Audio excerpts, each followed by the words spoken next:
Regardez le monde à hauteur d'homme, c'est la ligne éditoriale d'Arte Reportage. En voici une nouvelle preuve. Dans 26 minutes, nous prendrons la direction du Honduras qui se vide de ses habitants, jeunes surtout. 100 000 personnes ont quitté le pays l'an dernier. Pourquoi ? Eh bien pour échapper à la violence endémique qui ravage ce pays d'Amérique centrale. Là-bas, des bandes rivales qui contrôlent le marché de la drogue terrorisent la population. Le pays se vide de ses habitants, des jeunes surtout. Ils en ont assez d'être pris en tenaille entre bandes rivales qui se disputent le marché de la drogue. Encore que le mot de dispute soit assez mal choisi quand on voit le bain de sang qu'il occasionne.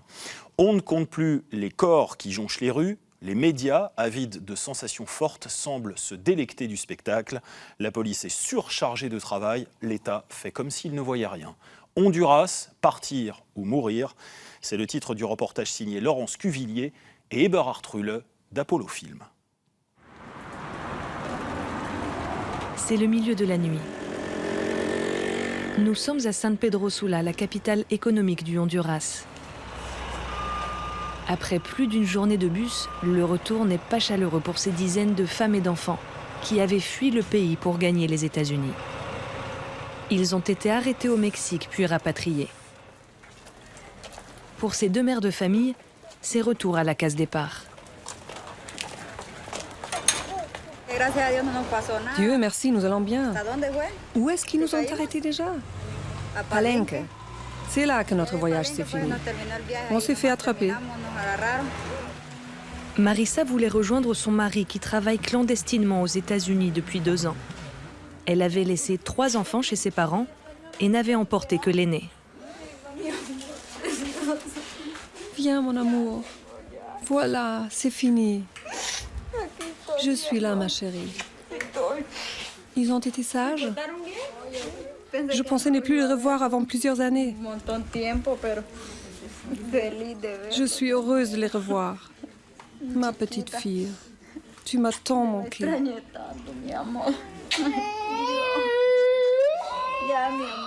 Marissa pensait travailler au moins 3 ans aux États-Unis. Pour cela, elle s'est endettée afin de payer les $5 000 exigés par le passeur. C'est tellement difficile de passer maintenant. On m'a dit que plus personne n'y arrivait.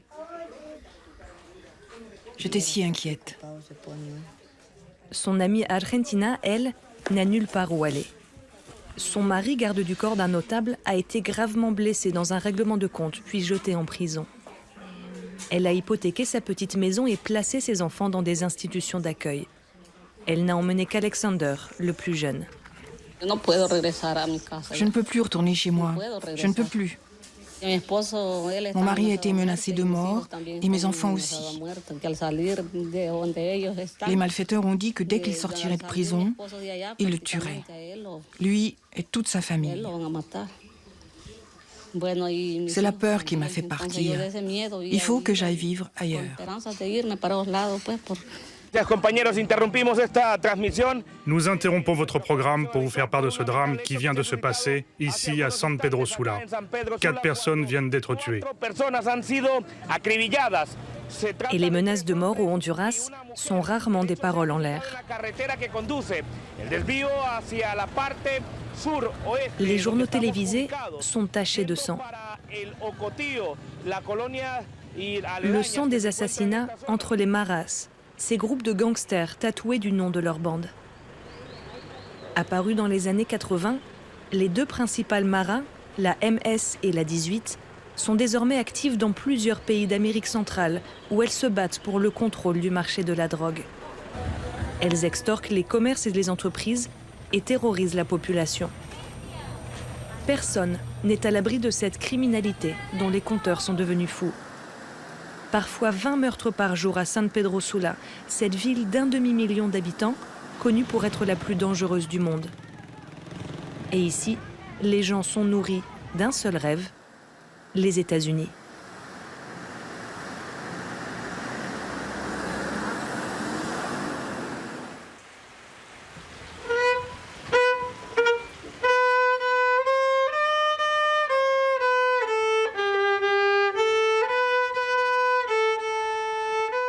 Lui aussi avait rêvé de fuir cette violence. Après sa tentative ratée de gagner les États-Unis, Esteban s'est mis au violon pour reconstruire sa vie. Il a 17 ans. Menacé par la Mara MS, il doit rester anonyme. Il y a quelques mois, il avait pris la route avec 6 adolescents, des mareros qui voulaient quitter le groupe criminel. Notre but était partir, sortir d'ici, par n'importe quel moyen. Partir et ne plus jamais revenir. Alors on est monté sur ce fameux train de marchandises, vous savez, celui qu'on appelle la bête. On s'est perché là-haut. Notre guide nous a dit, bon, à partir de maintenant, si vous vous endormez, ils vous trouveront et vous renverront à San Pedro. On se sentait vraiment mal là-haut, parce qu'on peut être attaqué à n'importe quel moment. Il y avait ce garçon, il ne faisait pas partie de notre groupe au départ, mais il est devenu notre ami en chemin. Il est tombé du train. Personne n'a pu le sauver. Il est mort là. Avant même qu'on ait pu passer la frontière des États-Unis, alors qu'on marchait vers le mur, la police mexicaine nous a repérés. Alors j'ai pensé, qu'est-ce que je fais? Et vous savez, vous vous sentez si nerveux que ça vous paralyse. Je ne savais pas quoi faire. 4 d'entre nous sont arrivés affilés. Dieu sait ce qu'ils sont devenus. Et ils en ont attrapé 3. Celui qu'on surnommait Pinocchio, Edwin et moi.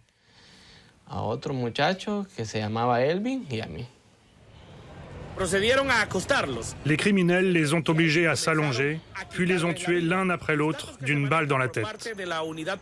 D'après la police, il s'agissait d'un meurtre soigneusement planifié, comme le suggère la méthode employée. Peu après le rapatriement, le journal télévisé lui apprend la mort de l'un de ses 2 amis. Il avait 16 ans. Ils l'ont sûrement tué parce qu'il avait essayé de sortir de la Mara, ou parce qu'ils ont pensé qu'il allait les trahir. Lui croyait qu'en s'enfuyant, il allait s'en sortir. Il n'a pas réalisé à quel point c'était dangereux de revenir ici.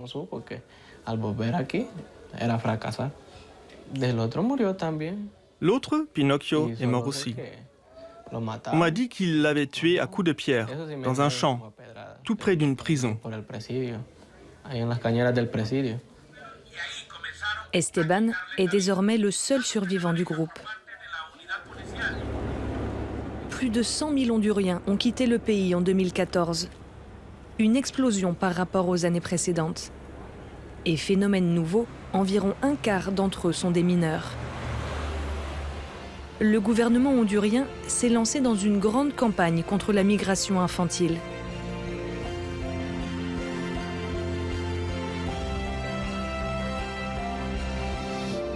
Ne mettez pas la vie de votre enfant en danger. La migration infantile, une autre forme d'abandon. Figure de proue de cette campagne, la femme du président de la République multiplie les prises de parole. Mais elle feint d'ignorer le problème de la réintégration des rapatriés. Il y a eu plusieurs cas de jeunes qui ont été tués après avoir été rapatriés. Certains avaient tenté d'émigrer pour raison de sécurité.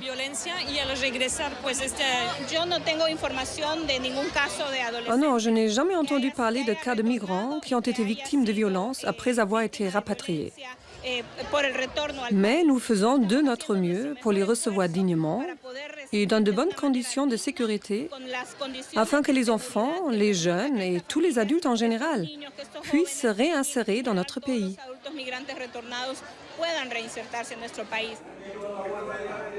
Malgré les efforts pour persuader les Honduriens de rester, Sœur Valdez continue d'accueillir des flots de rapatriés chaque jour à l'aéroport de San Pedro. Il y en a eu 45 000 en 2014, dont 11 000 mineurs. Avec ses volontaires, elle les aide dans les formalités administratives. Ce n'est pas une migration spontanée. On appelle ça la migration forcée. Parce que si vous ne partez pas, vous allez mourir. Forcés de partir, mais forcés de revenir, ceux qui sont renvoyés au pays sont livrés à eux-mêmes.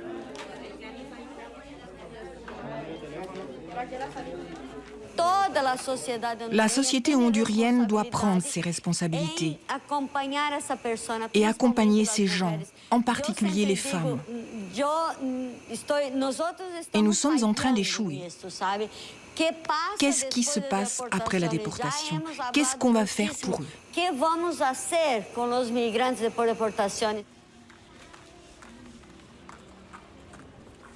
Argentina n'a plus rien au Honduras.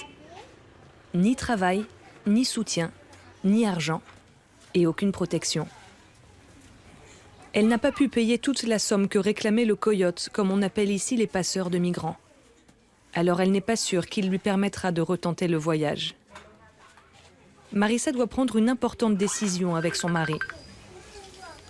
Va-t-elle ou non retenter le voyage? Bonjour mon amour. Ça va? Pour être sincère avec toi, j'y crois encore. Mais j'aimerais repartir avec la petite, parce que je lui ai beaucoup manqué.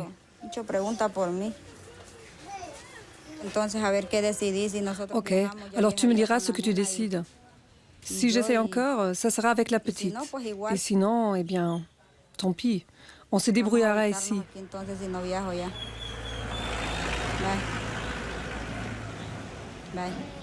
Ok, je t'embrasse. Bye. Alors? Il doit encore réfléchir. Il n'est pas sûr de vouloir que je retente. Ça dépend de lui et du coyote. Parce que si le coyote ne nous rappelle pas, on aura tout perdu. Et l'argent avec.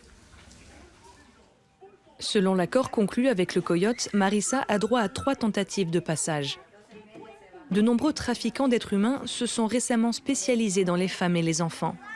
Car ils savent que les mères se servent des mineurs comme de passeports pour rester aux États-Unis. Le coyote nous aide à traverser la frontière et nous laisse juste de l'autre côté. Après, on se rend à la police. Et si vous avez un mineur avec vous, on vous donne automatiquement un permis de séjour pour 5 ans.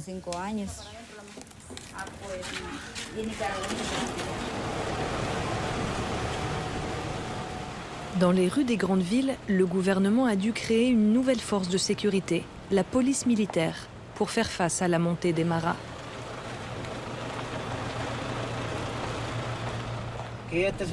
Ce secteur s'appelle la frontière, parce qu'à notre gauche, c'est contrôlé par la Mara 18, et à droite, par la Mara MS. Sur les murs, les maras ont marqué leur territoire. Des centaines de maisons ont été abandonnées. Le capitaine Oseguera est en charge de la sécurité dans un quartier qui a pris des allures de village fantôme. Les gens ont fui à cause de la peur. C'est ici une zone de guerre entre les maras. Ces maisons attirent désormais des familles pauvres à la recherche d'un toit. Vous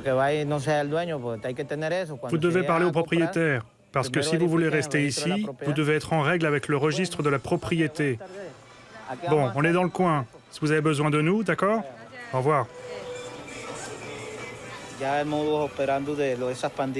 Leur modus operandi est de recruter des enfants pour vendre de la drogue ou tuer des gens.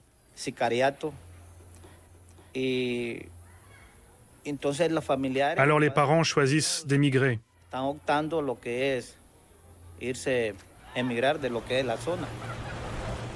Avec ces moyens militaires, le gouvernement espère reprendre la main sur des secteurs où la police régulière n'entrait plus.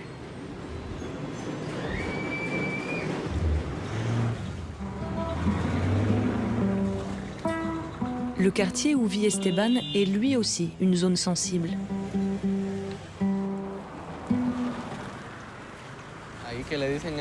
Ce quartier là-bas, c'est le triangle. Je ne peux pas y aller, c'est trop dangereux. Il y a souvent des affrontements. Plus loin, c'est la Jupiter, et c'est la même chose. Donc, passer ce coin de rue, je ne mets plus les pieds. Un étranger ne peut pas s'y aventurer. Tu dois connaître quelqu'un qui y habite pour que cette personne vienne elle-même te chercher. Tu ne peux pas y rentrer tout seul.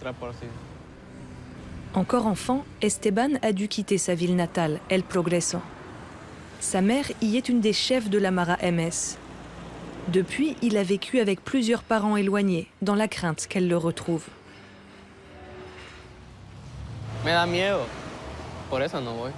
J'ai trop peur. C'est pour ça que je n'y vais plus. Ma mère est une chef de la Mara. Elle pourrait me forcer à intégrer la bande. Ou je pourrais mal tourner là-bas.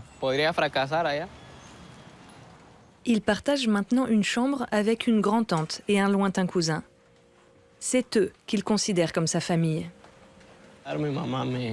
Ma mère avait 17 ans quand je suis né. Mon père, je ne l'ai jamais connu. Je suis ce qu'on pourrait appeler un enfant non désiré.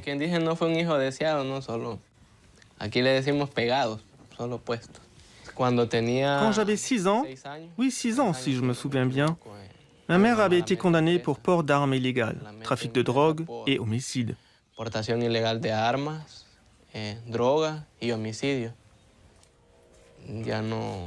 Quand elle est sortie de prison, elle n'a pas repris contact avec nous. Mais on entendait les rumeurs. La dernière chose qu'on m'a dit, c'était qu'elle avait voulu quitter la Mara et que ça s'est mal passé. On l'a battue pour la forcer à rester.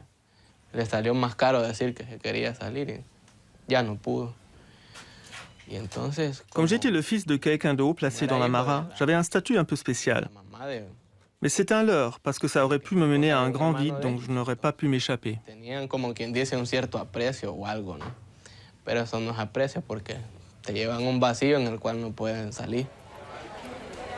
Rentrée des classes après les vacances de Noël. Pour tout le monde ici, Esteban est un garçon sans histoire. Hey, salut, comment ça va?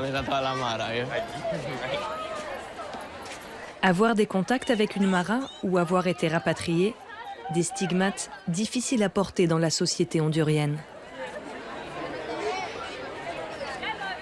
Je leur ai juste dit que j'étais parti en vacances.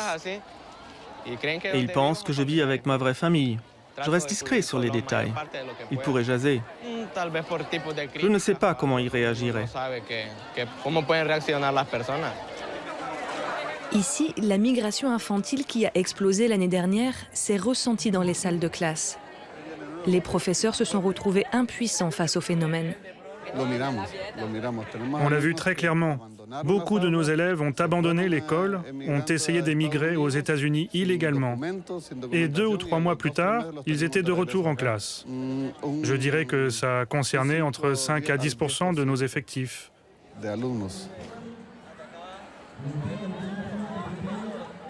Le lycée d'Esteban est l'un des plus grands de la ville. Mais ici aussi, les groupes criminels ont leurs entrées. Ces graffitis ont été laissés par la Mara 18. La journée d'Antonio et Carlos, journalistes, se résume parfois à courir d'une scène de crime à l'autre.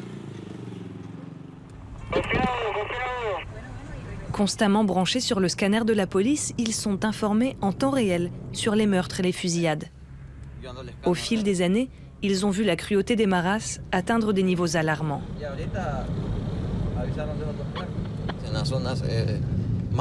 C'est courant que dans les quartiers où agissent les Maras, des enfants soient tués dans les fusillades.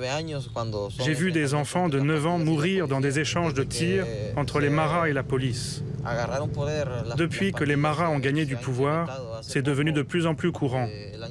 L'année dernière, il y a eu beaucoup d'assassinats d'enfants.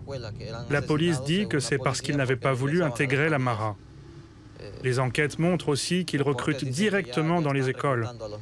C'est très préoccupant. C'est le milieu de l'après-midi. Une fusillade a éclaté entre une Mara et la police qui recherchait les meurtriers d'un chauffeur de bus. Un jeune marero a été tué.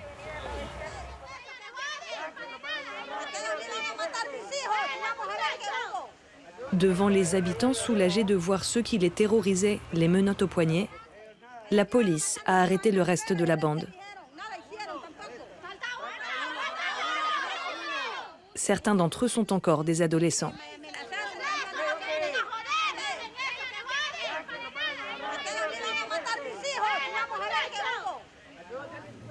Carlos et Antonio ont transmis leurs images en direct depuis les lieux du crime. Des 3 morts par balle qu'ils ont couverts aujourd'hui, 2 étaient des mineurs.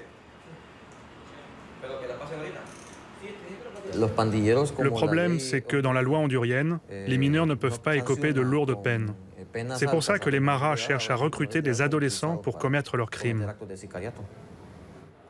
De simples petits délinquants qui se battaient avec des barres de fer et des couteaux, les mareros sont devenus des professionnels du crime, une mafia qui a étendu son pouvoir sur la société. Regardez, on ne le distingue pas vraiment, mais près du cadavre, il y a une arme. La police a dit que c'était un R15. C'est une arme très puissante et moderne. Et ils ont aussi remarqué qu'elle avait été modifiée pour la rendre encore plus puissante que les armes de la police. Antonio sera sur le pied de guerre jusqu'à demain matin.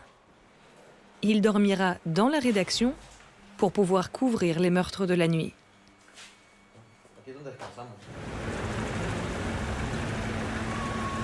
Marissa a finalement décidé de retenter le voyage. Le coyote l'a rappelé pour fixer un autre départ dans 2 semaines. Ce qui lui laisse le temps de s'assurer que ses enfants ne manqueront de rien pour les mois à venir.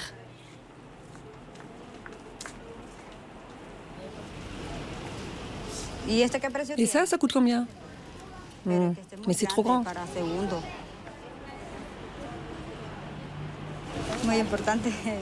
C'est bientôt la rentrée des classes. C'est important pour eux. Il faut que je sois là. Ensuite, je serai encore avec eux 1 semaine et je partirai. Un de ses 4 enfants ne fera pas sa rentrée cette année, car il sera sur la route avec elle.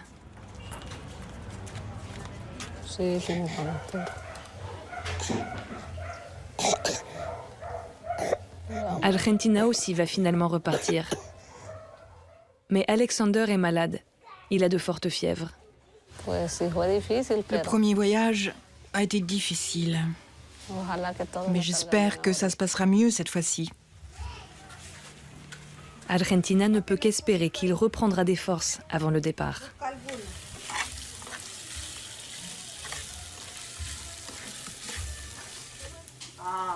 En attendant, Marissa tâche de ne pas trop penser au voyage et profite de chaque instant avec ses enfants.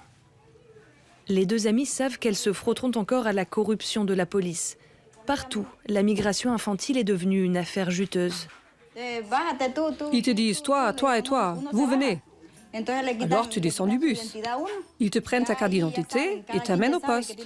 Le bus t'attend. Et au poste, tu sais déjà que tu dois payer. J'ai dû payer 50 quetzales pour moi et 200 quetzales pour l'enfant. Ensuite, ils te rendent ta carte et tu retournes au bus et c'est reparti.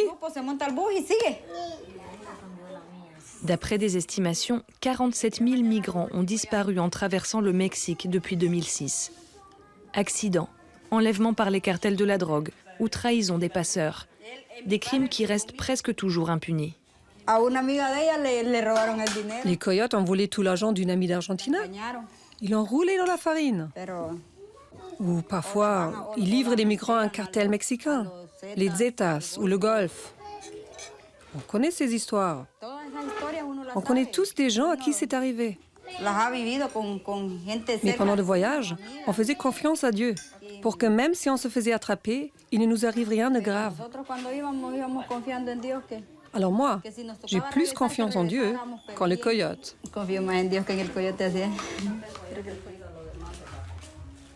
Tout le passé d'Argentina et d'Alexander tiendra dans un petit sac à dos. Il faut voyager léger et surtout rester discret. Et ça, ce sont tous les numéros des gens que je connais. Argentina commet une imprudence. Les numéros de téléphone sont la première chose que les criminels recherchent quand ils kidnappent des migrants pour exiger des rançons aux familles. Elle considère que le voyage sera de toute façon moins dangereux que de rester au Honduras.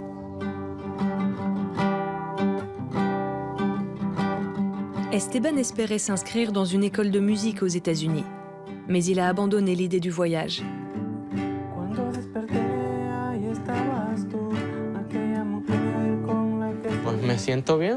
Je me sens bien.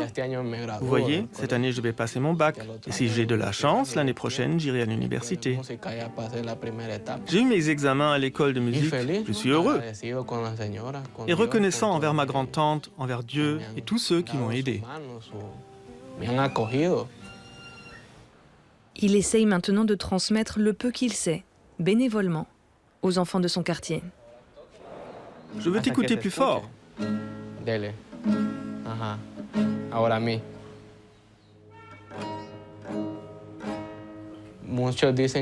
Beaucoup de gens me disent « Tu es trop bête, pourquoi tu n'essaies pas d'aller aux États-Unis? Tu serais mieux là-bas. » Mais je ne veux pas.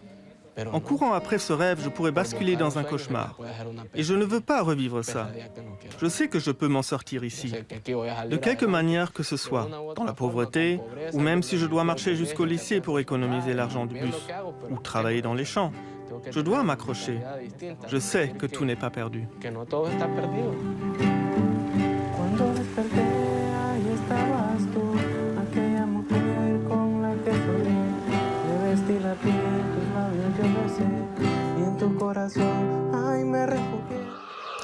Voilà, nous arrivons au terme de cette émission. La semaine prochaine, Andrea Fies sera aux avant-postes. Merci beaucoup d'être venu. Prenez soin de vous. Passen Sie gut auf sich auf. Wir sehen uns in 2 Wochen wieder. Bis dahin. Tschüss.